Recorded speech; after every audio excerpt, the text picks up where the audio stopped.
Hi, I'm Toby, I'm 19. I live in Weybridge and I'm the youth worker here at Creation Fest. Being a youth worker is so many different things all at the same time. My days range from stuff on a laptop to stopping kids throwing snooker balls at each other to chatting with kids in bus stops and coffee shops and all over the place really. We have youth drop-ins. We run all year round. That runs Monday to Thursday, an hour and a half at the end of school. So people will come in, we'll put on all sorts of things. Often we'll get table tennis out, get snooker out, and yeah, just chat and all sorts of funny things happen. Sometimes we walk up into the other room and they're there with all the lights off, sat in a circle, reading the Bible, and they come down sometimes and say, oh, we've only got the New Testament, give me the Old Testament as well. And a lot of them don't even know what a New Testament or an Old Testament is, but for some reason they want it and want to go and read it, which is fun. Pretty much all of the young people we see are unchurched. Some of them will have a grandparent that goes to church, but apart from that, nothing going on. So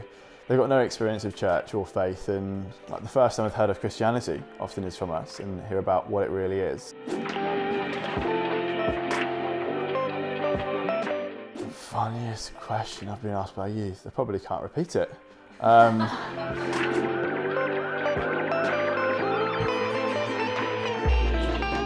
Yeah, so Glow's a Cornwall-wide youth gathering. It's been going on for the last few years and it took a couple of years of pause because of the pandemic.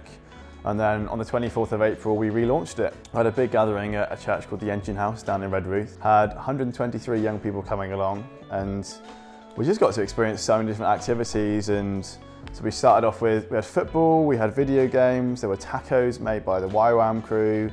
Then we moved into kind of a church kind of space. There was worship led by the Moses brothers. There's a really amazing talk on what it means for Jesus to have died for us individually. We had hubs, so we had a few different options that people could do. That ranged from a fire spinning circus gospel sharing masterclass all the way to chatting about social justice and what it looks like to be a Christian involved in social justice in wider society. Towards the end of the talk, Grace Wheeler, who was speaking, gave an opportunity for anyone who wanted to become a Christian for the first time or recommit their lives to God to stand up and accept that and welcome Jesus into their lives. And eight young people stood up to accept Jesus for the first time, and I was kind of sat back in the corner tearing up because it was such a beautiful moment. And then following that, Grace said that if there's anyone who wants to come forward for prayer for being all in for Jesus or anything else, kind of come and do that now.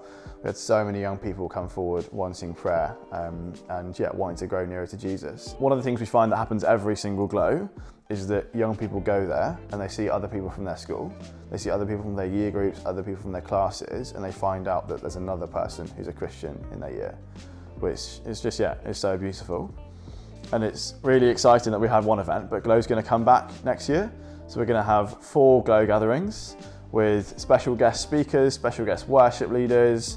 We're going to be doing all the classic things, the hubs, the food, the social time. And it's just really exciting to see where it's going to go.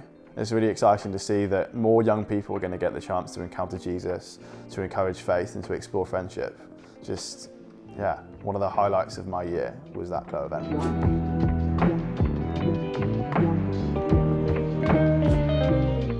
So my real heart has always been for young people, for people looked down upon by society and people who are in poverty in any sort of way. Those are the areas I really want to see Creation Fest continue to support and continue to be present in. So that kind of ranges from our weekly drop-ins, when young people can come in, they can have a safe space, they can have food, a warm drink in the winter, and just have a time where it's comfortable. They can relax and play sports and chat. And then the beauty of that is that when the young people feel comfortable and when we're chatting, the gospel always comes up. Who was Jesus always comes up. Questions about kind of life, faith and God always come up. And to be able to give honest answers to them and just a Christian perspective on those things really kind of starts to soften hearts, which is just really beautiful. And I'd love to see that continue as a space and an opportunity for young people.